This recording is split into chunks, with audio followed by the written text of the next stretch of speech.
आपले स्वामी बोलतात, मुंबईत परत जा, तेथे बोरीच्या झाडाची पूजा कर, तुला अग्नीसारखा तेजस्वी मुलगा होईल. स्वामी लीला. श्री रामकृष्ण देसाई नावाचे स्वामीभक्त मुंबईत राहत होते. त्यांची पत्नी सतत आजारी असत. एके दिवशी ते स्वामीरायाच्या दर्शनाला अक्कलकोट येथे आले आणि स्वामींना आपली व्यथा सांगितली. करुणाघन स्वामींनी त्यांना तात्काळ आशीर्वाद दिला आणि बोलले, मुंबईत परत जा, तेथे बोरीचं झाडाची पूजा कर, तुला अग्नीसारखा तेजस्वी मुलगा होईल. दोघेही आनंदाने मुंबईला परत येतात, पण त्यांना वाटते की बोरीच्या झाडाची कधीही प्रदक्षिणा झालत नसतात, म्हणून त्यांनी पिंपळाच्या झाडाची प्रदक्षिणा करण्याचा नेम सुरू केला. वर्ष लोटले, पण त्यांना काही अनुभव नाही आला. एके दिवशी श्री रामकृष्ण देसाई मुंबईच्या मठात गेले असता तेथील एका सत्पुरुषाला स्वामींच्या आदेशांबद्दल सांगितले आणि अनुभव न आल्याची व्यथा पण सांगितली.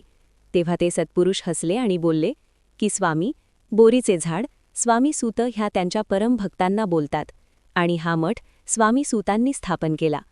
तुम्हाला स्वामींनी हा मठात सेवा करण्याचा आदेश दिला. असे समजताच श्री देसाई मंडळींना आपली चूक समजली आणि मठात सेवा सुरू केली. आणि आश्चर्य म्हणजे स्वामी वाणीप्रमाणे त्यांना अग्नीसारखा तेजस्वी मुलगा झाला. स्वामी बोध.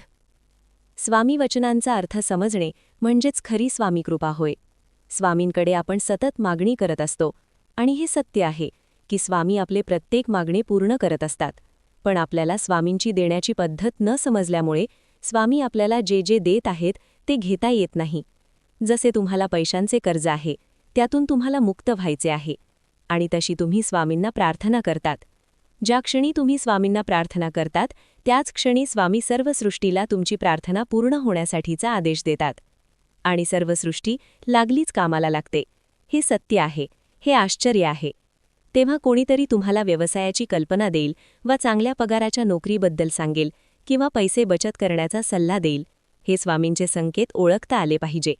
हे ओळखण्यासाठी स्वामींवर विश्वास, श्रद्धा, समर्पण हवे. स्वामींना ही प्रार्थना करा की आई, तू मला भरपूर देते आहेस, पण तू जे देते ते ओळखण्याची बुद्धी दे. बघा मग तुमच्या जीवनात काय चमत्कार होतो ते. असो, वरील स्वामी लीलेतून स्वामी सांगतात, भक्ती वाढवा, श्रद्धा वाढवा, म्हणजे स्वामी वाणी, स्वामी संकेतांचा अर्थ समजेल. हा बोध स्वामी आपल्याला देत आहेत असे वाटते.